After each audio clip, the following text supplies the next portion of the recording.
মুহূর্তে যে বড় খবর পাচ্ছি আমরা, অভিষেক বন্দ্যোপাধ্যায়কে হাসপাতালে ভর্তি করার দরকার নেই। অ্যাপোলোর পর এবার একই কথা জানালেন বেলভিউয়ের চিকিৎসকেরাও। কোনো গুরুতর আঘাত নেই। পর্যবেক্ষণের পর প্রাথমিক নোটে এই কথা লিখলেন চিকিৎসক।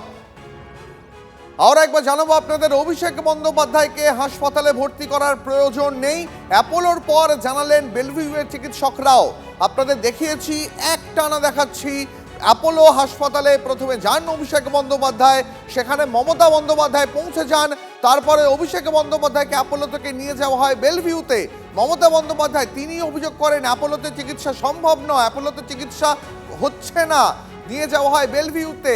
আর এবার বেলভিউ হাসপাতালও জানালো অভিষেক বন্দ্যোপাধ্যায়কে ভর্তির প্রয়োজন নেই। অ্যাপোলোর পর একই কথা জানালেন বেলভিউয়ের চিকিৎসকরাও। কোনো গুরুতর আঘাত নেই। পর্যবেক্ষণের পর প্রাথমিক নোটে লিখলেন চিকিৎসক। সাধারণ স্যালাইন এবং ইঞ্জেকশন দেওয়া হয়েছে অভিষেক বন্দ্যোপাধ্যায়কে। নিউজ রুমে সরাসরি চলে যাবো এই মুহূর্তে। আমাদের অ্যাসিস্ট্যান্ট এডিটর তন্ময় প্রামাণিক রয়েছেন আমাদের সঙ্গে। তন্ময়দা, ব্যাক টু ব্যাক দুটো হাসপাতাল, প্রথম অ্যাপোলো তারপর বেলভিউ, জানিয়ে দিল অভিষেক বন্দ্যোপাধ্যায়ের কোনো গুরুতর আঘাত নেই। দেখো, একেবারেই প্রথমেই যখন অ্যাপোলোতে যায়, ভালো করে ছবিগুলো যদি দেখো, তাহলে সোনারপুর থেকে বেরোনোর পর সেখানে দীর্ঘ রাস্তা হেঁটে আসেন, হেঁটে এসে গাড়িতে ওঠেন অভিষেক বন্দ্যোপাধ্যায়। তারপর কলকাতার দিকে রওনা দেন, রওনা দিয়ে সোজা ইএম বাইপাস ধরে একেবারে অ্যাপোলো হাসপাতাল, ইএম বাইপাসে যে বেসরকারি হাসপাতাল, গাড়ি থেকে নামেন, নেমে দাঁড়ান। সেখানে একটি হুইল চেয়ার আনা হয়, হুইল চেয়ারে বসেন, এমার্জেন্সির ভিতরে ঢুকে যান। এমার্জেন্সির ইএমও, এমার্জেন্সি মেডিকেল অফিসাররা পর্যবেক্ষণ করেন, তার কাছে জানতে চান। তিনি ঘাড়, পিঠ, কোমর, পেট দেখিয়ে বলেন যে সেখানে ব্যথা রয়েছে। তারপর তারা সমস্ত পর্যবেক্ষণ করে কোনো কাট ইনজুরি, কোনো রকম রক্তপাত বা কোনো ফাটাফাটা কিছু দেখতে পান না।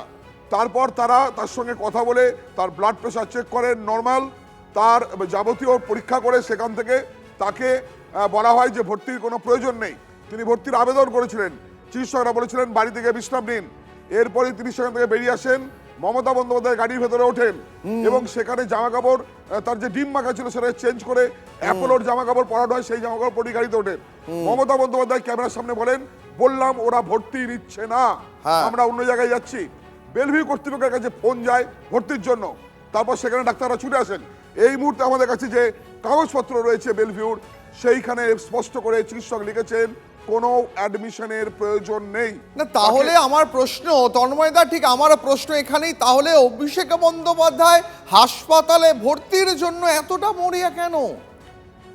দেখো, এটা হতে পারে যে তিনি হাসপাতালে ভর্তি হয়ে তিনি কতটা গুরুতর আহত হয়েছেন, কিভাবে নৃশংস তার উপর আক্রমণ হয়েছে, এই বিষয়গুলো তিনি তুলে ধরতে পারতেন। কারণ তাতে যেটা হতে পারতো যে পুলিশের যে রিপোর্ট, আমরা যেটা বলি মেডিকেল রিপোর্ট বা মেডিকেল সার্টিফিকেট এমসি করতে হয় পুলিশে কোনো কমপ্লেন করতে গেলে, এফআইআর করতে গেলে, সেই ক্ষেত্রে ভর্তি থাকলে একটা অ্যাডভান্টেজ থাকে যিনি অভিযোগ করছেন তার দিকে বা তার হয়ে। হয়তো তিনি সেটা চেষ্টা করছেন, অথবা হতে পারে যে তিনি সিম্প্যাথি আদায়ের চেষ্টা করছেন, অথবা হতে পারে যে তার শরীরে চোট রয়েছে, তিনি সেটা বোঝানোর চেষ্টা করছেন এবং চিকিৎসক বলছেন ভর্তি নিতে।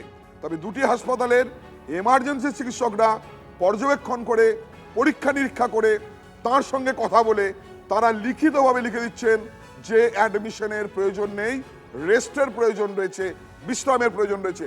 বেলভিউতে আমরা যেটা দেখতে পাচ্ছি সেখানে পরিষ্কার করে লেখা রয়েছে, সেখানে যে কাগজটি এসছে আমাদের হাতে, ডক্টর কাজী শামসুজ্জামান তিনি এই নোট দিয়েছেন দেখে সেখানে তিনি লিখেছেন যে Dutch not require any admission, কোনো প্রয়োজন নেই অ্যাডমিশনের।